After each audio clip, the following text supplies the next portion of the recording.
Oi gente, eu sou o Igor Patrick e está começando mais um Pagode Chinês, o seu podcast semanal com tudo o que acontece de mais importante, curioso e extraordinário na China. Comigo hoje estão a Maria Rosa Azevedo. Oi Igor, oi Caleb, oi gente. E o Caleb Guerra. Olá pessoal, e aí Maria Rosa, e aí Igor. Olá, Maria Rosa. O Caleb veio para substituir o Lucas, mas na listinha do Faustão do início eu vou passar a bola pra ti a partir de hoje, viu? Pra quem que vai o abraço, o agradecimento da semana? O abraço da semana vai pra uma pessoa muito especial, é o Walter, o pai da Sofia. Sofia estudou comigo na USP e o pai dela é um dos nossos maiores fãs. Queria falar que ele tá sempre querendo saber quando é que vai ser o episódio, ficou chateado quando a gente tirou o recesso, não queria que a gente tivesse feito isso. Veio perguntar pra Sofia qual era a marca da bota do Lucas, pra ele nunca mais comprar essa marca. Então ele tá aí, sempre apoiando a gente. É assim que se faz, viu, galera? Obrigado, Walter. E olha, não estão patrocinando a gente mesmo, então eu vou revelar. É Timberland, tá? Fica esperto. Bom, eu tenho dois recados, na verdade, conseguir gente. Futuros patrocínios, Igor. Pois é, né? É assim que a gente ferra o comercial do produto. Mas olha, eu tenho dois recados hoje. Um foi um recado que o pessoal do IBRA China, né, o Instituto Sociocultural Brasil-China, mandou pra gente no nosso e-mail. Olha que bacana, Maria Rosa, Caleb, eles estão lançando uma coleção de selos em parceria com os Correios aqui do Brasil, em comemoração ao Ano Novo Chinês. Nesse ano é no dia 12, Caleb, é isso? Exatamente. Tá chegando já. Ano do Boi do Metal, né? Uhum. Pois é, estão lançando aí essa coleção, são 12 animais, né, 12 selos diferentes, tá muito bonito, então se você gosta de colecionar selo, ou se você, né, tem aí seu próprio acervo aí de coisas da China, é bacana demais, corre lá numa agência dos Correios, eles mandaram as fotos pra gente, é pena que o nosso site ainda não tá no ar, porque senão eu ia colocar lá, mas procura aí no Google, IBRA China, selos Correios. Eu amei que tu deu os motivos de comprar selo e nenhum deles foi, tipo, enviar uma carta. Quem envia a carta hoje em dia, honestamente? Enviar alguma coisa. Ai. Bom, tem um segundo recado também. Como vocês devem saber, eu já mencionei isso aqui, o Lucas também falava sempre. Tanto eu quanto ele, nós somos alunos de mestrado da Yanqing Academy, né? Que é um programa de mestrado na Universidade de Pequim para jovens sinólogos, e todo ano a Yanqing realiza um evento sensacional chamado Yanqing Global Symposium. Geralmente esse evento seleciona estudantes e jovens profissionais do mundo todo, levam eles para a China e tem ali um evento com um tema definido durante 2-3 dias. Ano passado ia ser sobre sustentabilidade, evento esse que eu até ajudei a organizar, mas infelizmente por conta da Covid acabou sendo cancelado. Esse ano eles estão voltando, vão fazer a conferência online, né, como está sendo basicamente tudo na nossa vida desde o ano passado, e eles vão falar sobre as consequências advindas da pandemia da Covid-19, vão falar sobre reconstrução do mundo, das capacidades da resiliência da humanidade e a recuperação e renovação compartilhada do mundo pós-pandemia. Para poder participar, tem que se inscrever, né, eles fazem uma seleção de delegados, essas inscrições vão até o dia 13 de fevereiro, e tem alguns pré-requisitos, né? Você precisa ter nascido depois do dia 1º de janeiro de 91, precisa ter pelo menos o diploma de graduação, precisa, né, se comprometer a participar de todos os dias do simpósio, ter a proficiência em língua inglesa, mas eles não exigem teste de proficiência, não pode ter participado de nenhuma edição anterior do evento, e se você tiver alguma experiência com China, isso é considerado um bônus, mas não é obrigatório. Então eu recomendo muito que todo mundo se inscreva, vai ser um evento sensacional, eu estou acompanhando de perto aí a organização do pessoal que está na organização esse ano, e já tem uns nomes assim incríveis para poder participar, vale muito a pena. Então se você interessou, o site é Yanqing Symposium, né, no caso com SYIIUM no final.org. Se ficou difícil de entender, coloca aí Yanqing Global Symposium ou Yanqing Evento no Google, que eu tenho certeza que vocês vão achar fácil ali na primeira página. Bom, dito isso, eu vou passar para o primeiro bloco. Vamos lá. A Terra do Meio é o bloco em que a gente aqui do Pagode Chinês coloca a China no centro do palco, recapitulando e explicando para você as notícias mais importantes da última semana. O bloco foi batizado em referência ao nome da China em mandarim, Zhonghua, o Império do Meio. Vamos começar. Depois de semanas quarentenados em hotéis, finalmente os cientistas enviados pela OMS, a Organização Mundial da Saúde, começaram a trabalhar em Wuhan em busca de pistas sobre a origem do novo coronavírus. Na última sexta-feira, parte destes especialistas visitou um hospital que recebeu os primeiros pacientes da doença, lá em dezembro de 2019, e conversou com médicos que trabalharam na resposta ao surto.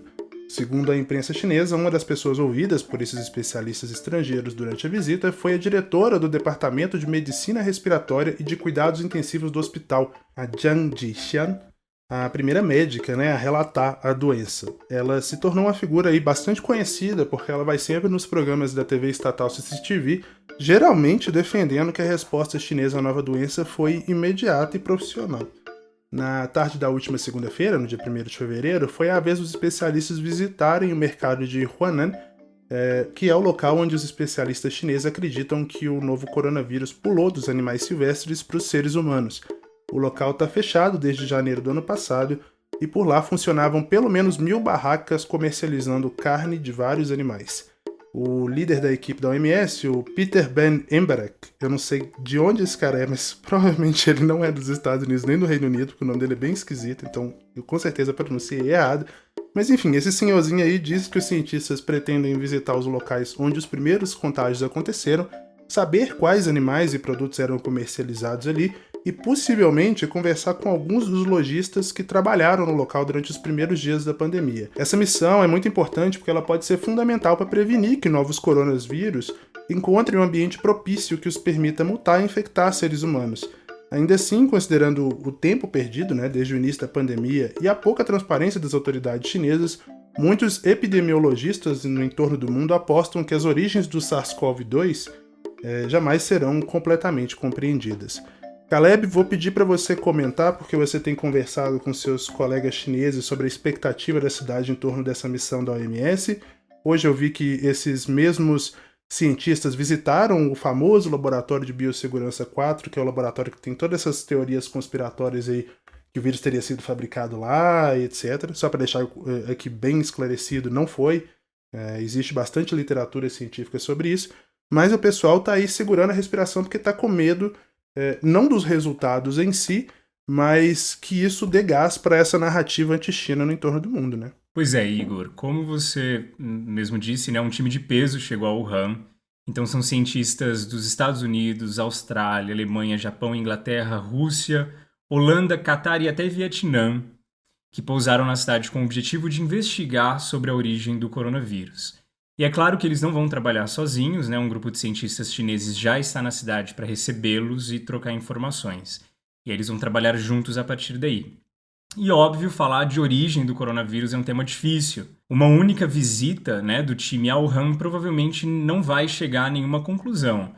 A expectativa é que demore alguns anos antes de realmente a gente saber como e onde o coronavírus começou a infectar pessoas. Os cientistas esperam, obviamente, a colaboração do governo e do staff local, até porque uma série de entrevistas com médicos e trabalhadores do mercado de Hankou e outras pessoas ali de Wuhan já estão sendo feitas e continuarão sendo feitas, e o governo chinês também espera que esse grupo de cientistas se mantenha sempre neutro e livre de teorias e pseudoteorias sobre o vírus, para que o trabalho feito ali seja produtivo para todo mundo que está envolvido com ele. E é exatamente esse um dos pontos mais sensíveis para a galera para os wuhaneses, para a galera que está lá agora.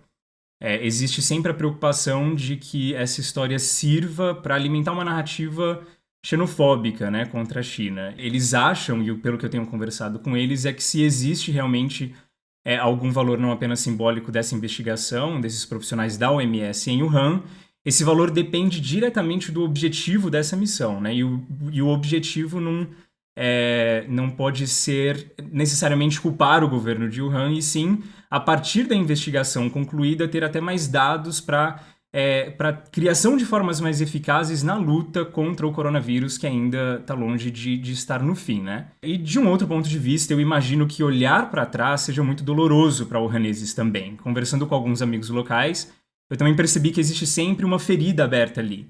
Ainda mais com a vergonha em potencial de serem culpados mais uma vez por tudo que aconteceu. Eu sei de amigos que estão bastante reservados quanto a essa história toda, e até dizem que os wuhaneses estão relutantes em dar entrevistas, por medo de serem mal interpretados e até julgados pelos estrangeiros. É um tópico sensível para os habitantes dali, pelo ressentimento mundial que se criou, na minha opinião.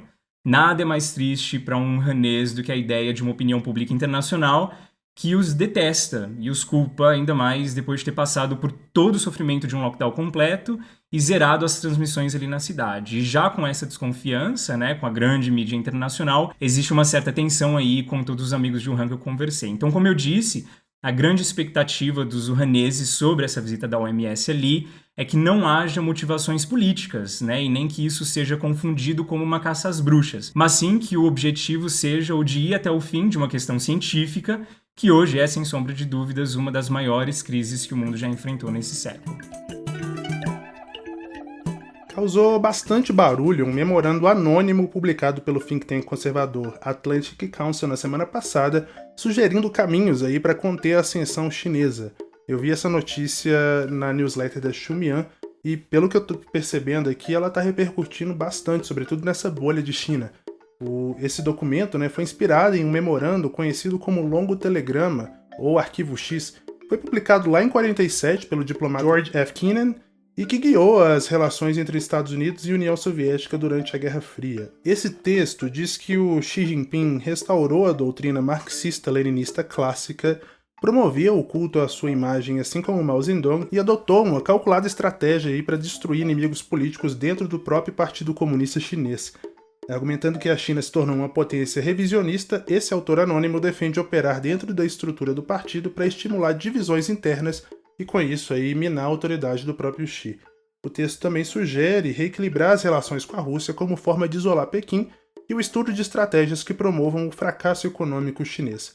Claro que a embaixada chinesa nos Estados Unidos não gostou nada desse texto, né, desse documento, e circulou aí um textão repudiando as sugestões. Eles publicaram um comunicado no site e divulgaram isso para a imprensa, dizendo que a diplomacia chinesa considera essa estratégia mais uma tentativa de algumas pessoas nos Estados Unidos de instigar uma nova Guerra Fria e o confronto ideológico provocado pela mudança de regime, além de tentar conter a China. A embaixada também declarou que esquemas e conspirações são estratégias fadadas ao fracasso. Maria Rosa leu esse texto inteirinho, o resumo, né, no Político, e deu uma olhada também no relatório completo da Atlantic Council, que tem mais de 80 páginas, e tá cheia aí de insight. Maria Rosa, o que você tem a dizer pra gente sobre essa análise? Dá para levar a sério? Será que o pessoal vai se guiar realmente por esse documento, como aconteceu com o Longo Telegrama na época da Guerra Fria, ou já tem aí alguma dissidência sobre o conteúdo disso? E como os Estados Unidos devem proceder em relação à China. Nossa, Igor, eu queria só falar uma coisa. Eu amei esse estudo, o artigo de opinião, não sei nem o que dá pra chamar. Amei, amei, amei, porque é basicamente uma grande consolidação de todo o pensamento, esse pensamento que eu acabei de falar na notícia anterior, que é justamente junta e sintetiza tudo o que a direita pensa hoje sobre a China. E coloca isso tudo do jeito mais sedutor possível, com a narrativa mais coesa possível, desse jeito muito sofista dessa direita conservadora, de conseguir aparentemente te levando e vai encaixando todos os pontos. E é maravilhoso ainda. E, gente, eu tô sendo um pouquinho irônica aqui, mas é porque ele é muito gostoso de ler. Por mais que seja muito complicado e extremamente controverso. Claro que eu sei disso. Mas é mais no sentido de como ele primeiro resume isso tudo. Então é muito interessante de você realmente entender o que molda o pensamento dessas pessoas em relação à China. De pensamento de pessoas como Donald Trump, como Steve Bannon, como o próprio Olavo de Carvalho, como Ernesto Araújo, como a família Bolsonaro, e isso tudo tá resumindo como eles pensam em relação à China. E principalmente de um jeito quase consultivo, né? Então o X, que é como o pessoal tem chamado esse autor, ele basicamente tá falando assim, como tu falou, Igor, ele se baseou meio nesse Long Telegraph, que foi basicamente um estudo feito pelo George Kennan em 1946, ali onde ele envia essa grande carta aos Estados Unidos, onde a partir de um longo estudo ele analisa as fragilidades estruturais da União Soviética e assim ele comenta os pontos que vão levar ao colapso do regime socialista da União Soviética, né? Então é isso, esse texto ele tá fazendo um barulho porque esse cara vem querendo ser essa pessoa para ajudar os Estados Unidos em relação ao que está acontecendo hoje com a China, né? Então ele é o Kenan 2.0 aí para ajudar os Estados Unidos e, como você bem mencionou, principalmente coloca todo o mérito do que está acontecendo em relação ao Xi Jinping.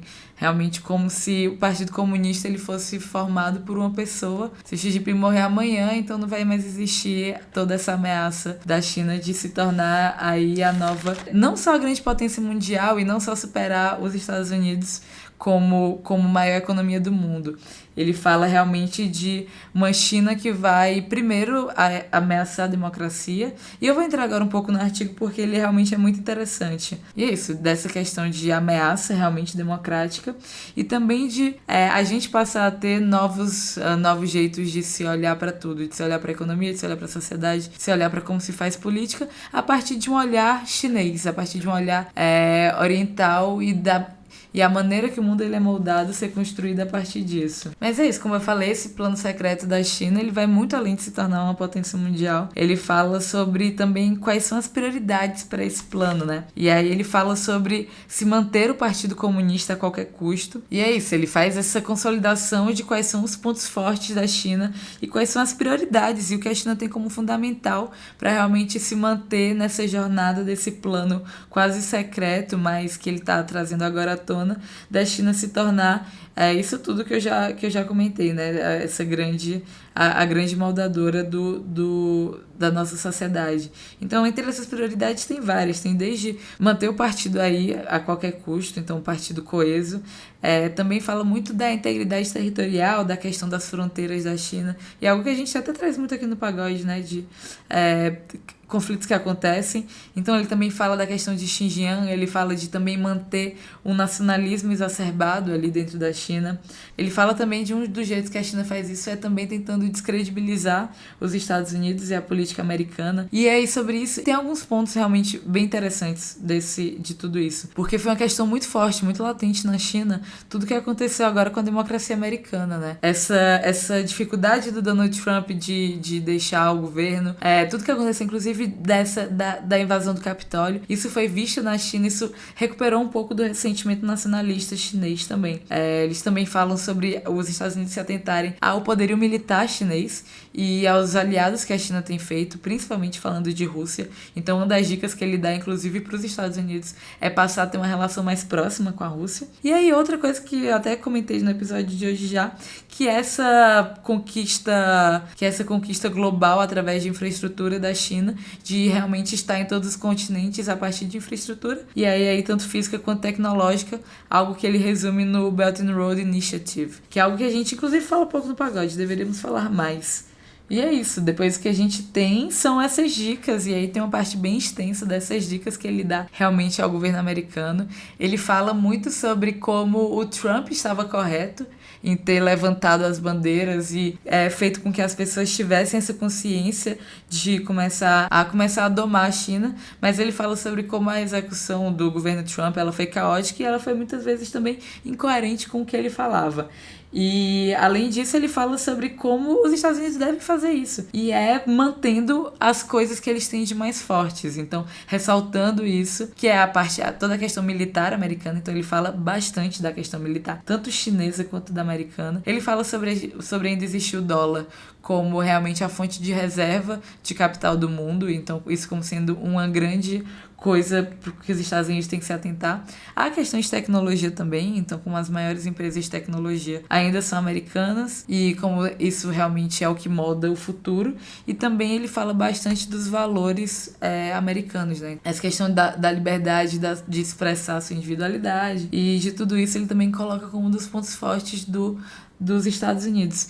É isso, dá pra gente ter realmente uma boa noção de qual que é o pensamento conservador, e conservador no sentido mais literal da palavra mesmo, né? No sentido de manter as coisas do jeito que elas estão e de achar que esse é o melhor jeito de olhar o mundo. E é isso, o artigo ele é muito provocador e ele é até gostoso de ler e é interessante você entender tudo isso. Mas isso, apesar de tudo, ele ainda entra muito nessa questão conspiracional e desse grande plano chinês, nessa questão conspiracional mesmo, né? Então, de como esse plano extremamente pragmático, extremamente pensado chinês e como ele existe, como ele vem sendo atuado.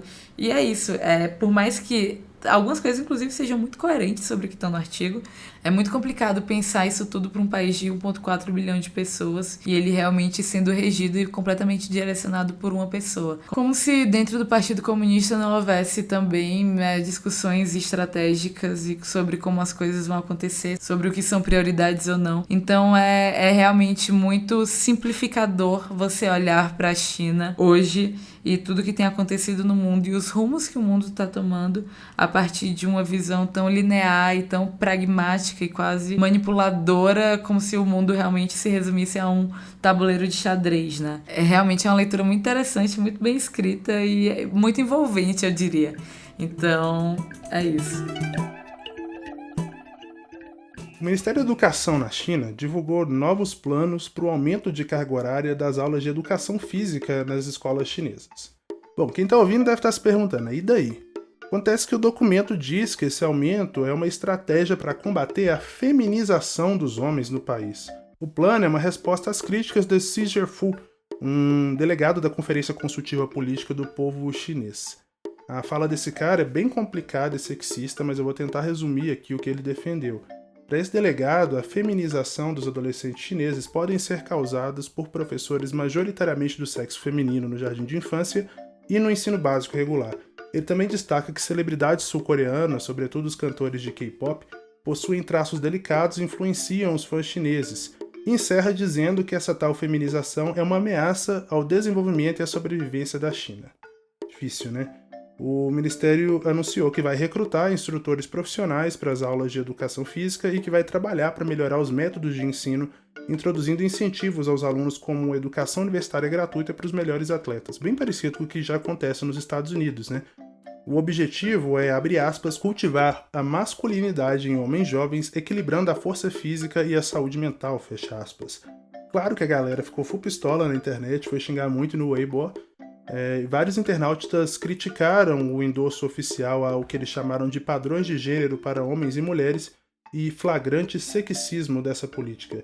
Mas claro, não faltou também quem apoiasse, né? Teve gente que aplaudiu a iniciativa dizendo que os meninos chineses são gentis demais.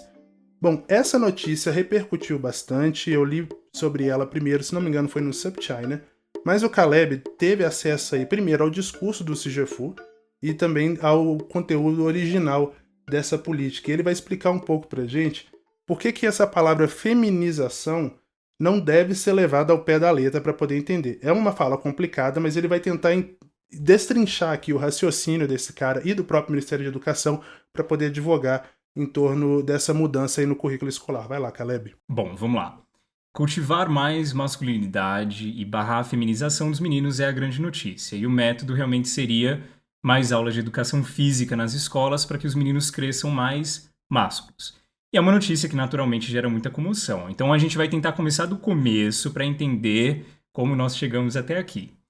Xi Zhifu é um professor e conselheiro político. Ele redigiu um documento ano passado onde ele pontua que os meninos chineses estão crescendo fracos, com baixa autoestima e tímidos. O próprio Sr. Xi, ele reconhece que esse problema pode ter vindo diretamente da política do filho único, onde os meninos desde pequenos são mimados pelos pais e avós sem ter nenhuma competição natural na infância. E ao serem preparados pelo mercado de trabalho, eles se esquecem de responsabilidades familiares, já que não tinham irmãos para criar essa consciência familiar.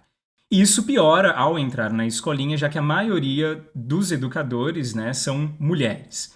Então, vivendo num ambiente onde mulheres são maioria, já que estatisticamente as mulheres gastam mais tempo com crianças na China, na opinião do Sr. Xi, falta para os meninos o yang do yin. Sabe aquele famoso termo taoísta do yin-yang? Então, é o yin significando feminino e o yang masculino. Então, ele diz que falta esse balanço na criação dos meninos chineses.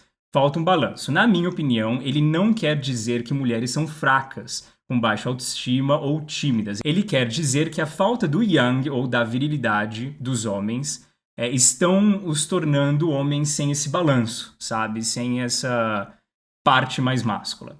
E ele enxerga isso como um problema social, né? E apesar de ser muito complicado, ele propõe 4 formas de resolver isso. Então a primeira seria colocar mais professores masculinos para dar aula de educação física desde o prezinho até o ensino fundamental e médio, resolvendo um pouco o problema que existe na falta de professores masculinos no sistema educacional chinês. A segunda forma de resolver esse problema seria estudar esse fenômeno de feminização através de pesquisas sociológicas. O que ele quer dizer aqui é que deve fazer parte do plano de governo, né, o estudo do porquê pais ou porquê a figura masculina da família gasta tão pouco tempo com meninos chineses, fazendo assim com que esses meninos não tenham uma figura masculina forte durante a criação. Terceiro ponto seria fortalecer o conhecimento e opinião pública sobre o assunto, né? E o quarto eu acho excelente porque ele cita Einstein aqui, eu fiz uma tradução livre porque, enfim, estava em mandarim. Ele diz que, entre aspas, abrindo aspas para Einstein, um excelente temperamento e uma determinação de aço é mais importante que sabedoria e erudição. A maturidade do conhecimento depende em vários níveis do temperamento e esse ponto frequentemente passa despercebido, fecha aspas. Então o Sr. Si conclui dizendo que o temperamento ou a personalidade bem temperada faz parte do crescimento. E esse ponto tem sido deixado de lado pelo sistema de educação. Então, pela qualidade do ensino, ele diz que esportes e academia são coisas importantes para criar confiança, autoestima, consciência de trabalho em equipe, resiliência, respeito, entre outras características. Desnecessário dizer que esse documento recebeu várias críticas, como você disse, Igor. Algumas delas focavam em dizer que esse tipo de regra levaria a violências domésticas e a bullying, né, somente por causa de questões de identidade sexual ou de expressões de gênero, né, que não são a norma na sociedade. E eu entendo essa crítica, né? Um membro de uma ONG LGBT de Guangzhou disse que ao invés de cultivar homens másculos, ele deveria focar em cultivar homens íntegros, compassivos e honestos.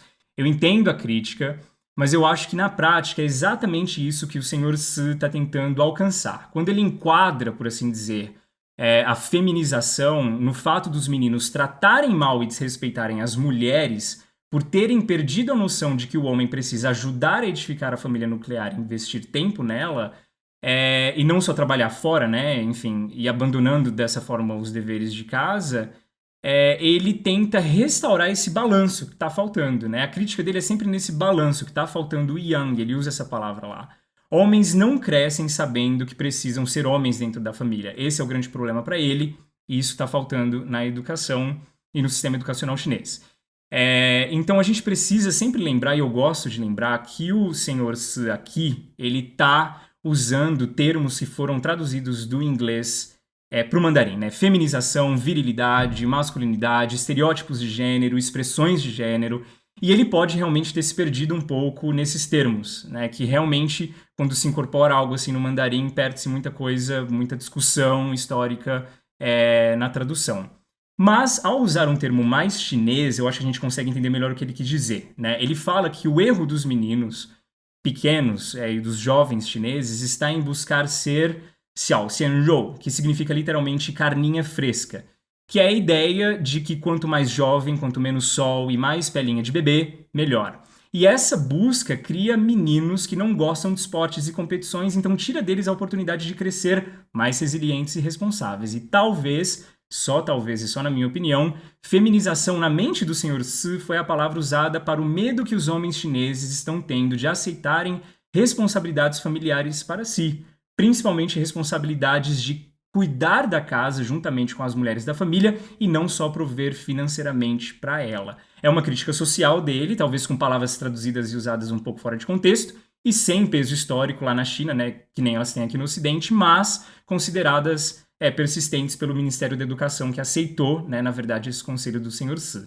Já que as meninas estatisticamente saem melhor que os meninos nos estudos e nas provas, em geral, esportes nas escolas seria uma forma de trazer um certo balanço na equação, já que a expectativa é, né, que os meninos se saiam melhor. Excelente comentário, Caleb. Eu acho que é importante a gente trazer esses contrapontos aí, porque a gente lê essas coisas, né, através da mídia ocidental e a gente não leva em consideração essas nuances.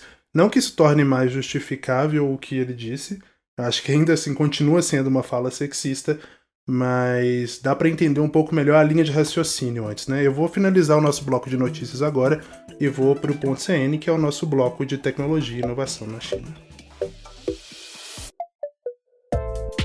Você já imaginou viver em um país sem dinheiro de papel? E se todas as compras e vendas que você faz hoje com as suas notas aí na carteira pudessem ser pagas com uma moeda digital emitida pelo Banco Central? Eu sei que pode parecer aí uma coisa de ficção científica, mas essa realidade vai aos poucos tomando forma lá na China, que desde o ano passado começou a implantar o renminbi digital.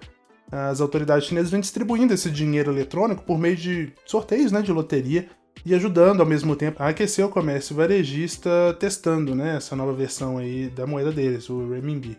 Na coluna dessa semana, a Maria Rosa vai explicar como vai funcionar essa moeda eletrônica e quais são as perspectivas, tanto positivas quanto negativas, para o desenvolvimento da tecnologia lá na China. Vai lá, Maria Rosa. Então, bora de ponto CN agora. Quero começar com uma pergunta. Por que a gente decidiu que um pedaço de papel ele tem valor? Para mim, a resposta é que simplesmente a gente decidiu confiar. Foi uma escolha nossa. Então, se amanhã todo mundo parar de acreditar que um pedaço de papel tem valor, simplesmente ele não vai mais ter valor. Filosoficamente, o dinheiro é isso, né? É um bem comum.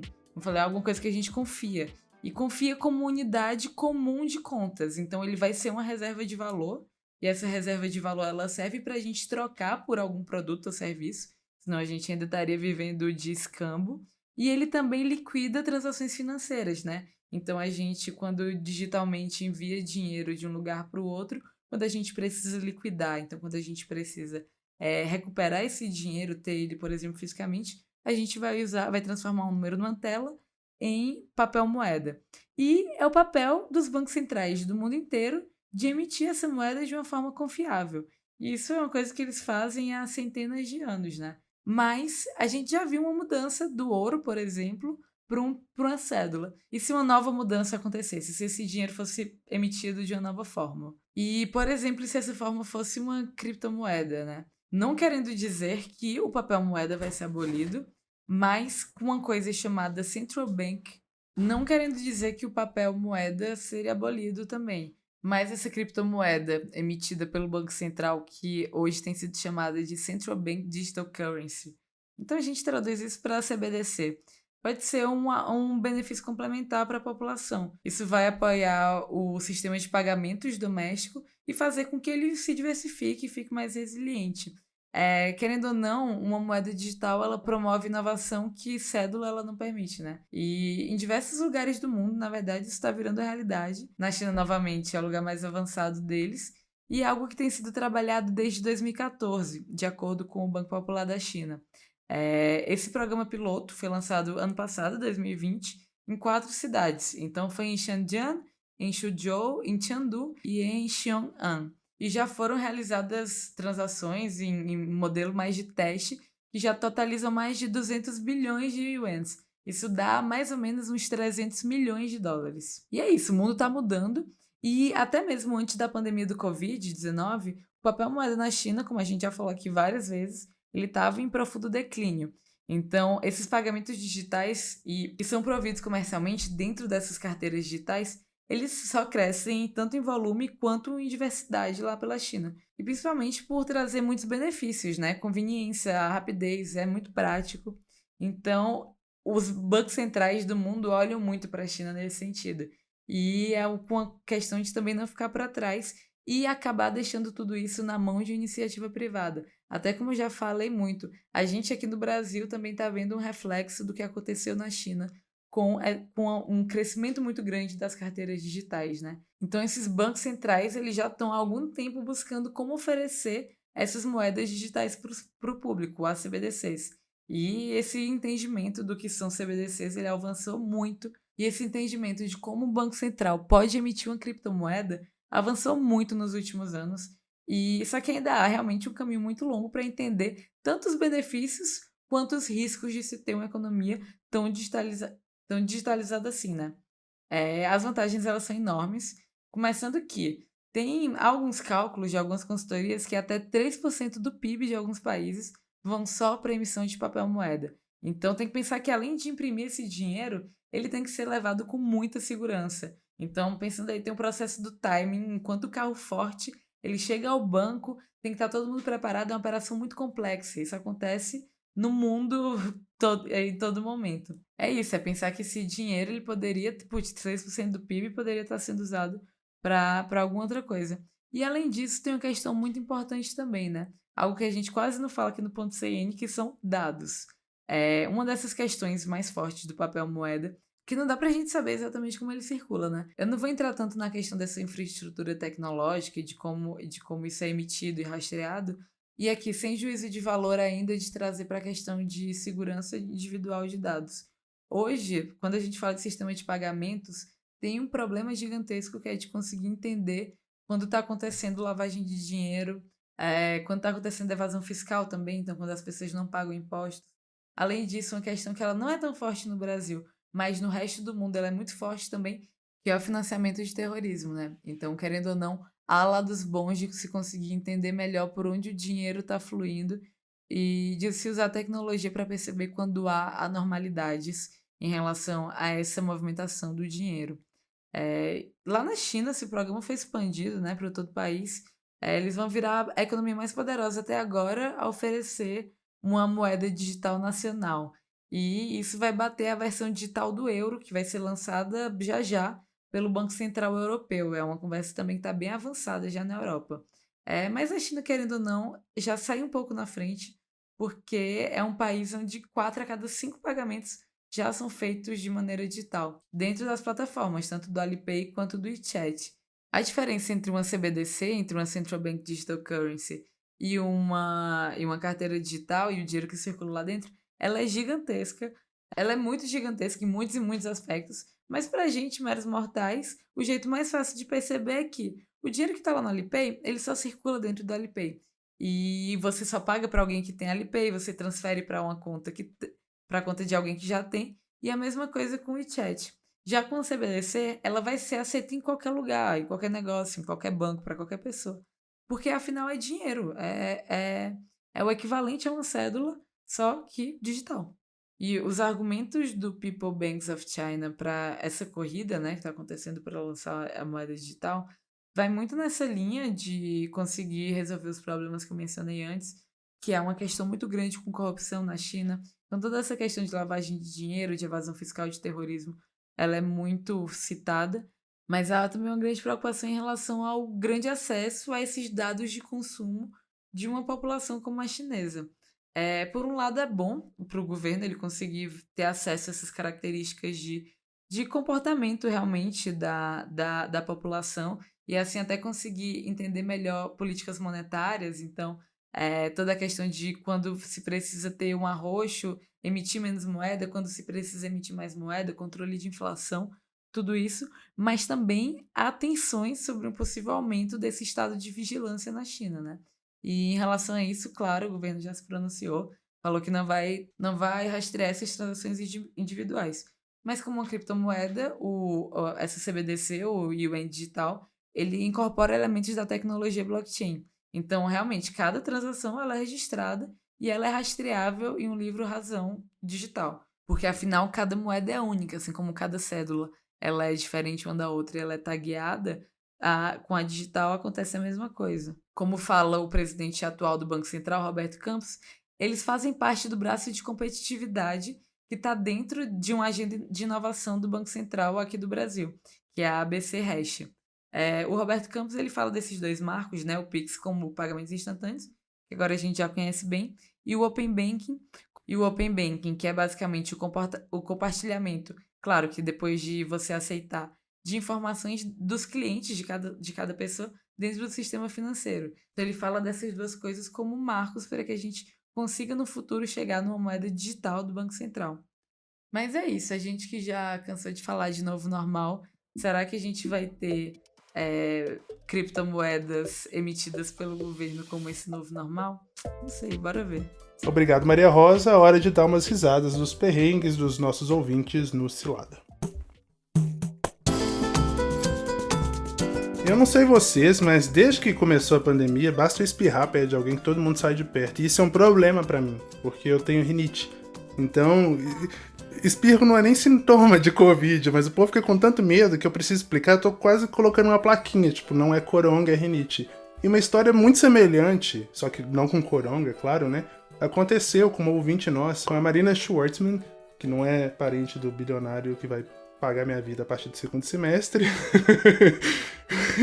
que estava na China na época do surto de H1N1. Vamos ouvir o que ela tem para dizer, contar essa história aí pra gente. Peraí. Quando eu fui pra China, eu acho que foi 2010, foi a primeira vez que fui no inverno. Ou foi no verão? Putz, eu não sei. Eu não lembro se foi quando eu fui no inverno ou quando eu fui no verão, mas eu acho que foi no verão por conta da poluição, então foi 2009. Me deu uma crise de rinite absurda por conta da poluição e sinusite também. E aí eu desenvolvi uma tosse muito forte, tipo, sempre que eu deitava, assim, me dava uma tosse que eu engasgava e ficava tossindo muito. E aí era época de H1N1, começaram o surto de H1N1 no mundo. E aí, do nada, me dava um acesso de tosse e eu ficava engasgada e tossindo por muito tempo, né? Só fui descobrir que era uma sinusite, uma rinite depois que eu voltei. Mas eu fui expulsa de táxi, acho que umas 2, 3 vezes. Porque os caras achavam que, sei lá, eu estava contaminada com alguma coisa, ficavam morrendo de medo e me mandavam descer. E uma vez era à noite até, e os caras me tocaram do táxi, achando que eu estava contaminada com alguma coisa. Mas não era nada disso, era só uma alergia ao clima de Beijing. Cara, essa história, eu consigo me relacionar tanto com ela, porque H1N1 foi o quê, gente? Foi 2009? Foi 2009, 2008, não sei. Eu tava no ensino médio, eu peguei lembro. H1N1. Você é toda ferrada, Maria Rosa. Você pegou H1N1, pegou coronavírus. E assim, a última coisa que eu fiz com H1N1 foi tossir. Eu só morri. Tipo, eu não tinha forças pra tossir. Então, claramente, eu sei que não era. Mas isso foi quando? Acho que foi 2008, 2009, que eu lembro que eu tava no ensino médio. Mas enfim, eu digo porque eu me relaciono, não foi nem porque eu peguei H1N1, não, igual a Maria Rosa, que já tá toda cabulosa. Imunizada de tudo. Ela tem anticorpo pra doença que ainda vai surgir. Mas é porque eu fui pra China pela primeira vez em 2014. E eu lembro que, tipo, quando eu comecei a preparar pra poder ir pra China, já naquela época as pessoas falavam muito sobre poluição do ar e tal. Eu comecei a pesquisar e, como eu disse no início, eu tenho rinite, eu tenho um monte de alergia. Eu não sei como eu respiro, porque é rinite, adenoide, asma, bronquite, todo o combo. Tá tuberculose, tu já tem.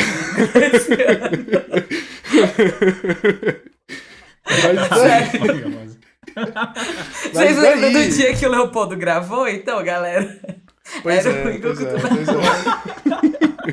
Mas daí o que aconteceu foi o seguinte, eu cheguei em Pequim, e na época, hoje em dia tá bem melhor, né, Caleb, mas na época Pequim era muito difícil. Eu lembro que teve um dia, por exemplo, assim, que eu abri a janela do meu quarto e eu não conseguia ver, tipo, 3 metros à frente do meu apartamento de poluição mesmo. E eu desenvolvi uma tosse que era tão cabulosa que as pessoas já sabiam que eu estava no corredor porque eu saía da aula para poder tossir. E eu tossia. E assim eu fiquei até voltar pro Brasil. E quando eu voltei pro Brasil também ainda demorou aí umas 3, 4 semanas. Eu fui em médico, eu tentei... Como é que tem da agulhada lá? Acupuntura, tentei um monte de coisa. E nada assim funcionou. Surgiu o coronavírus, não foi bom, né, galera? Mas o curioso é porque, tipo assim, ela mencionou, né? Pô, ficava olhando estranho. E de fato, gente, tipo, todo mundo me olhava estranho. Eu lembro que teve um dia na faculdade que eu tive que me abaixar, porque eu comecei a tossir tanto que eu comecei a tossir sangue. E aí, pô, falou assim, pelo amor de Deus, o que é isso que tá acontecendo, né? Não, Igor, mas isso não ia ser na China, meu filho. Isso ia ser igual absolutamente qualquer lugar. Se as pessoas não olhassem pra uma pessoa tossindo sangue, é um lugar... É o BBB. Só lá assim, que o pessoal não vai... Isso aconteceu comigo, tipo, das pessoas se recusarem. Teve, mais pro finalzinho, assim, do intercâmbio, eu fui pra Sanlitun, que é uma área de balada lá em Pequim, tudo mais com os amigos, e aí eu fui voltar, já era umas 4, 5 horas da manhã, e motorista de táxi já não gosta de pegar estrangeiro na rua. Naquela época mais ainda, porque hoje em dia você chama pelo Didi, mas naquela época você tinha que, enfim, banar o dedo mesmo na rua, como a gente fazia aqui no Brasil também, quando não tinha esses aplicativos. Por isso que eu dormi em praça quando eu tava lá. Eu entrei dentro de um táxi, e aí eu comecei a tossir, o cara parou o táxi, abriu a porta e começou a gritar comigo, sai. Eu tive que sair. Obviamente, eu não falava absolutamente nada de chinês. A única coisa que eu sabia falar era Ni Hao.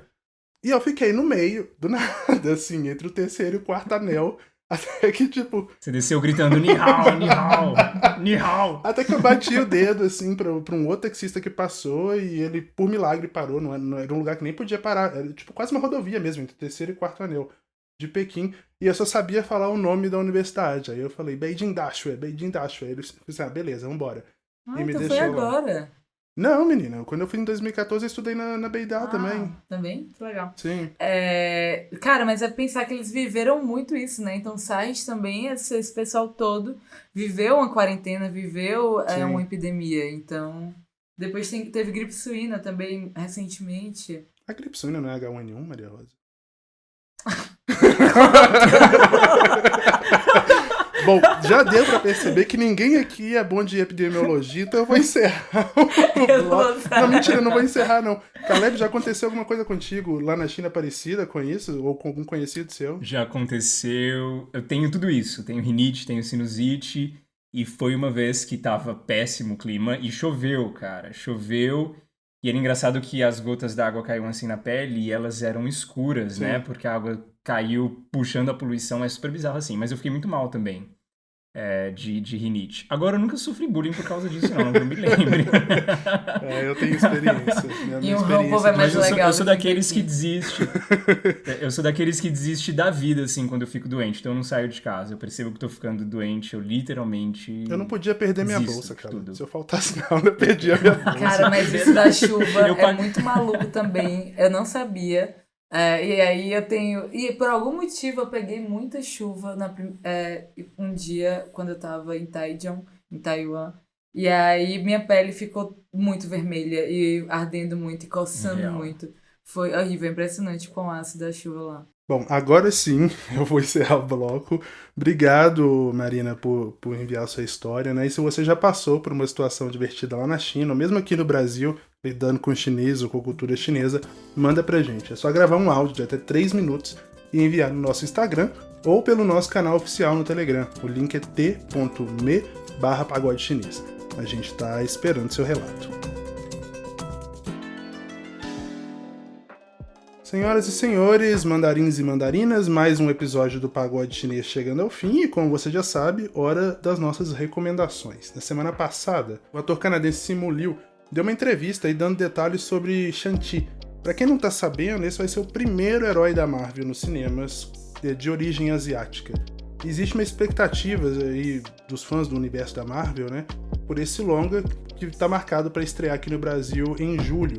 Então, para já ir preparando aí os nossos ouvintes para esse hype, eu vou recomendar as HQs desse herói, mais especificamente a minissérie Mestre do Kung Fu, que explica a origem do Shang-Chi e vem sendo publicada aqui no Brasil pela Panini. Eu dei uma olhada na Amazon, parece que já saíram 12 volumes aqui, eles estão custando entre 12 e 25 reais.